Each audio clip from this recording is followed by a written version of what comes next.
आपसे रूबरू हो रहा हूं और एक ऐसे कार्यालय में जिस कार्यालय से मेरे नेता, मेरे पिता आदरणीय रामविलास पासवान जी की पुरानी यादें जुड़ी हुई हैं। आज मुझे इस बात की खुशी है, इस बात का गर्व है कि आज कहीं ना कहीं हमारी पार्टी ने अपनी मेहनत, अपने परिश्रम से, कार्यकर्ताओं के मेहनत परिश्रम से आज पार्टी ने अपने आप को उस मुकाम पर लेकर जाने का काम किया जो सोच मेरे नेता आदरणीय रामविलास पासवान जी की रही। सन 2000 में जब से पार्टी का गठन हुआ तब से लेकर अभी तक ये दूसरा पार्टी का सबसे बेहतरीन प्रदर्शन रहा। पहला प्रदर्शन 2005 में जब बिना किसी गठबंधन में मेरे नेता ने चुनाव लड़ने का काम किया, 29 विधायक जीते, पर परिस्थितियों वर्ष उस वक्त सरकार नहीं बनी और जिस तरीके से दोबारा चुनाव होने पर पार्टी का प्रदर्शन 2005 नवंबर में जब चुनाव हुए तो उस तरीके का नहीं रहा जो पहले फरवरी में हुए चुनाव में रहा था। और तब से निरंतरता में पार्टी ने कई संघर्ष के दौर देखे। 2009-2010 का एक ऐसा दौर आया जब 2009 लोकसभा में मेरे नेता आदरणीय रामविलास पासवान जी खुद भी उस वक्त वो चुनाव नहीं जीत पाए थे। वो एक कठिन समय जरूर पार्टी का था, पर उन्होंने हार नहीं मानी और 2014 में एक शानदार वापसी, उन 5 सालों में जिस तरीके से उनका संघर्ष रहा, एक शानदार वापसी उन्होंने करने का काम किया। इतिहास कहते हैं कि अपने आप को दोहराता है। लगभग 2020 के आसपास पुनः मेरे सामने ऐसी ही परिस्थिति आई जहां पार्टी की समाप्ति की भी घोषणा कई दलों के द्वारा कई अलग अलग मंचों पर कर दी गई थी। 2020 में पार्टी का प्रदर्शन अपेक्षा के अनुरूप नहीं रहा और उसके बाद 2021 में जिन उतार चढ़ाव से पार्टी और मैं खुद व्यक्तिगत तौर पर गुजरा, कहीं ना कहीं 2022 आते आते तक ये मान लिया गया था कि लोक जनशक्ति पार्टी और चिराग पासवान समाप्त है। और मेरी रगों में भी मेरे नेता, मेरे पिता आदरणीय रामविलास पासवान जी का खून। 2009 के बाद ना उन्होंने हार मानी थी और संघर्ष कर पार्टी को ऊंचाइयों तक वो लेकर गए थे। उन्हीं का खून मेरी रगों में है। 2020 में जब प्रदर्शन हम लोगों की अपेक्षा के अनुकूल नहीं है, मैंने भी उन्हीं से ही सीख लेते हुए पार्टी को नई ऊंचाइयों तक लेकर जाऊंगा, ये संकल्प लिया। 2024 में गठबंधन ने अपना विश्वास जताते हुए एक सांसद वाली पार्टी को 5 लोकसभा की सीटें दी लड़ने के लिए और 5 की 5 हम लोग जीते। और विधानसभा में 0 विधायक वाली पार्टी, मैं एक विधायक बोलने लगा था पर बोलते बोलते याद आया कि जो विधायक थे वो भी पार्टी का साथ छोड़कर चले गए थे और उन्होंने दूसरे दल का साथ थामा था। तो ऐसे में एक 0 विधायक वाली पार्टी को जिस तरीके से गठबंधन ने विश्वास जताकर 29 सीटें देने का काम किया और 29 में भी ऐसी सीटें देने का काम किया जो गठबंधन ने विश्वास रखा कि ये कठिन सीटें हैं और ये कठिन सीटें लोक जनशक्ति पार्टी रामविलास चिराग पासवान ही जिता कर ला सकते हैं। मेरे लिए ये बहुत बड़ी बात थी। मुझे ज्यादा विस्तार में ये बातें आपके समझ रखने की जरूरत नहीं है क्योंकि मीडिया ने अपना विश्लेषण, आप सब ने अपनी अपनी तरीके से अपने अपने चैनल्स में आपने इसका विश्लेषण किया था कि किस तरीके से वो विश्लेषण का स्वरूप थोड़ा बदला हुआ था। उसके पीछे की सोच ये बताई जा रही थी कि चिराग पासवान को ये सीटें हारने के लिए दी गई और मेरे कुछ शुभचिंतक जो मेरे बारे में सोच रखते हैं कि भैया कैसे चिराग पासवान को कमतर आंका जाए, उन्होंने खासतौर पर ये नैरेटिव सेट करना शुरू किया कि 2020 में चिराग पासवान ने खेल किया था जदयू के साथ और 2025 में ये खेल जदयू ने कर दिया चिराग पासवान के साथ। ऐसी सीटें थमाकर जिसमें 100% स्ट्राइक रेट का झुंझुना बजाने वाला लड़का, इसमें तो कम से कम प्रदर्शन अपना अच्छा नहीं कर पाएगा। और थ्रू आउट द इलेक्शन, पूरे चुनाव प्रचार के दौरान ये नैरेटिव सेट करने का प्रयास किया गया कि जदयू और लोजपा में दरारें हैं, ये दरारें भरी नहीं गई हैं, अब चिराग पासवान से बदला लेने का समय आ गया। और अब चिराग अगर 4-5 सीटें भी इसमें से जीत जाएंगे तो बहुत बड़ी बात होगी। एंड मोर और लेस अधिकांश एग्जिट पोल ने भी वैसा ही दिखाना शुरू किया, जहां पे हम लोगों को दहाई के आंकड़े तक भी लेकर जाने में कई एग्जिट पोल की सांस फूलने लगती थी। बहरहाल मैंने हमेशा इस बात को कहा कि मैंने चुनाव सर्वे के आधार पर नहीं, मैंने हमेशा चुनाव अपनी मेहनत के आधार पर लड़ने का काम किया। परिणाम मैंने ये सोचकर नहीं कि एग्जिट पोल मुझे क्या दिखाएंगे, परिणाम बिहार की जनता मुझे क्या देगी, ये सोचकर मैंने चुनाव लड़ने का काम किया।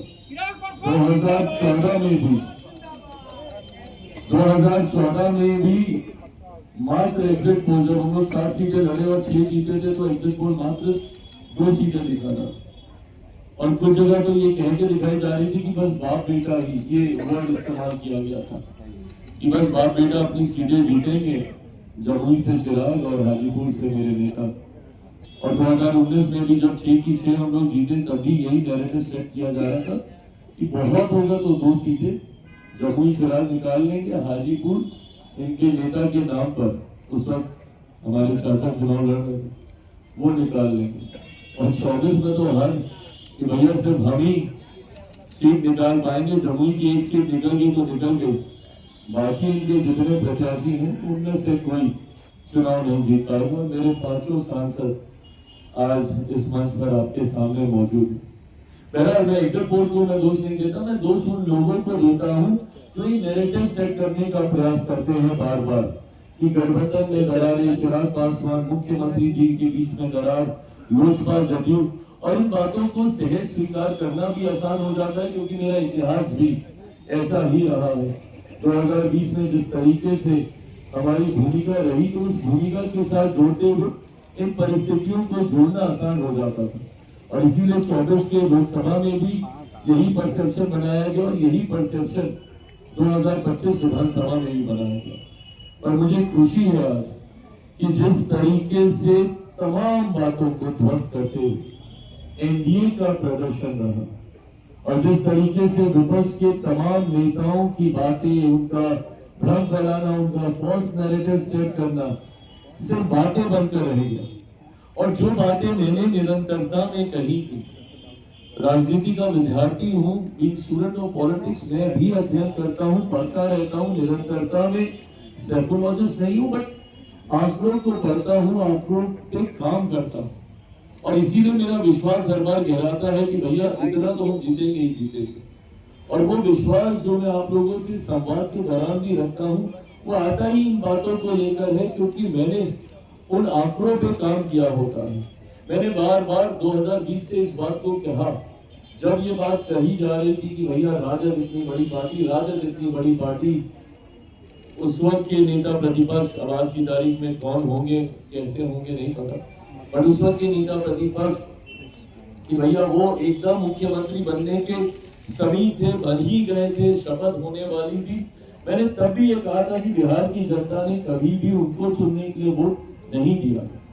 2020 में बहुत सहजता से ये बात मेरे साथ जोड़ दी जाती थी और कह दी जाती थी कि चिराग पासवान की वजह से जनता दल यूनाइटेड को नुकसान हुआ। अगर जनता दल यूनाइटेड को नुकसान हुआ तो इसका लाभ किसको मिला? उसका लाभ सीधा सीधा राजद को मिला था। राजद को भी उस वक्त बड़ी पार्टी चुनने का जनादेश नहीं था क्योंकि उस वक्त एक डिवाइडेड एनडीए था। इसका लाभ परिस्थितिवश राजद को मिल गया था। पर उन आंकड़ों को देखकर, इतने विधायकों को देखकर, जिस तरीके से राजद अपने पुराने स्वरूप में अहंकार में आ गया था, उस वक्त मैं बार बार ये कह रहा था कि ये अहंकार ही इनके पतन का कारण बनेगा, क्योंकि ये कभी समझ ही नहीं पाए कि एक बटे हुए एनडीए का लाभ आपको मिला है, जनता ने आपको नहीं स्वीकारा है। और आज वही चीज प्रमाणित हुई है यही परिणाम 2020 में आते। और जनता दल और राष्ट्रीय जनता दल की अगर मैं बात करूं तो ये तो 2005 से 2010 से समाप्त है ये पार्टी। 2010 में जिस तरीके से एनडीए को प्रचंड बहुमत, एक ऐतिहासिक बहुमत मिला था, उसी वक्त राजद को अस्वीकार कर दिया गया था और ये अस्वीकार 2005 में भी हो गया था। तो एक बार जो 90 के जंगल राज के बाद, उन 15 सालों के शासन के बाद जनता ने राजद को अस्वीकार करने का काम किया। बिहार की जनता ने कभी उन्हें दोबारा स्वीकार नहीं किया। अब उसके बाद से परिस्थितियां बनती गई। 2010 में जनता ने एक स्पष्ट जनादेश दे दिया कि भैया राष्ट्रीय जनता दल जंगल राज वाला नेतृत्व हमें नहीं चाहिए। पर 2015 में परिस्थिति वर्ष पुनः उन्हें मौका मिला। मुख्यमंत्री नीतीश कुमार जी के उनके साथ जाने की वजह से उन्हें लाभ हुआ। और 2020 आते आते तक जिस तरीके से एनडीए में बिखरा हुआ, अगर 2015 का भी एनडीए वैसा ही रहता जैसे आज है तो भी लोग ने खाता खोलना मुश्किल होता। 2020 में भी आज जैसे हम लोग हैं वैसे ही रहते तो इन लोगों के लिए दहाई का आंकड़ा पार करना मुश्किल होता। और 2025 ने तो प्रमाणित कर ही दिया भैया। इतना बुरा हर्ष, कई लोग सोचते हैं कि और कहते हैं कि भैया ये तो कल्पना भी नहीं की थी। बिल्कुल कल्पना की थी, मैंने कल्पना की थी। और मैं बार बार आप लोगों से बातचीत के दौरान इस बात को मैं कहता रहा था और मैं कह रहा था कि भैया अगर हम लोग यूनाइटेड तौर पर चुनाव न लेंगे तो कोई कारण नहीं है कि राष्ट्रीय जनता दल या महागठबंधन अस्तित्व में भी आ सके। और इस बार जिस तरीके से इनकी बुरी करारी हार हुई है, ये दर्शाता है कि जिस तरीके से महागठबंधन राष्ट्रीय जनता दल को बिहार की जनता आज से नहीं दशकों से नकार चुकी है, पिछले 20 साल से नकार चुकी है। ये सिर्फ एक भ्रम बना हुआ है। और इस बार तो भ्रम यहां तक टूटा कि जिस एमवाई समीकरण की ये लोग बात करते थे, इस बार तो वो एमवाई समीकरण तक ध्वस्त हुआ है। और इस बार कई ऐसे एम हैं एक बड़ी संख्या में जिन्होंने हम लोगों का साथ देने का काम किया, जो मुख्य धारा के साथ जुड़ना चाहते हैं। और कई ऐसे वाई के साथी भी हैं जो इस बात को समझ गए भैया कि वाई का मतलब सिर्फ एक परिवार है महागठबंधन में। वाई का मतलब मुख्यमंत्री भी मैं, मेरे जेल जाने के बाद मेरी अर्धांगिनी, अगली पीढ़ी आएगी तो मेरा बेटा सांसद बनने की बात आएगी तो मेरी बेटी, कोई भी लाभ मिलने की बात होगी तो मेरा परिवार। तो वाई भी इस बात को अच्छी तरीके से समझ गया। और इसी समाज से आने वाले मेरे कई विधायक आप सबके पीछे यहाँ पर मौजूद है। तो ऐसे में चुनाव पहले दिन से ही स्पष्ट था कि जिस एकजुटता के साथ एनडीए चुनाव लड़ रहा है, जहां पर बात से विकास की हो रही थी, जहां पर बात डबल इंजन से मिलने वाले लाभ की हो रही थी, जहां पे बात मेरे प्रधानमंत्री के सोच की हो रही थी, जहां पे बात मुख्यमंत्री नीतीश कुमार जी के अनुभव की हो रही थी, जहां पे बात बिहारी फर्स्ट की हो रही थी, जहां पे इंडिया घटक दलों की एकजुटता की बात हो रही थी, तो वहीं दूसरी तरफ महागठबंधन के अहंकार की बात हो रही थी, एक दूसरे को सम्मान न देने की बात हो रही थी।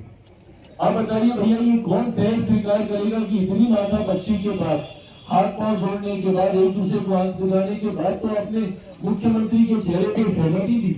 अगर ये सहमति इतनी पहले ही थी तो राहुल जी तो भूल के गए थे ना भैया, गया उस वक्त घोषणा कर देते उनके चेहरे पर किस तरीके से उनको डराना धमकाना पड़ा तब जाके वो चेहरे की घोषणा हुई।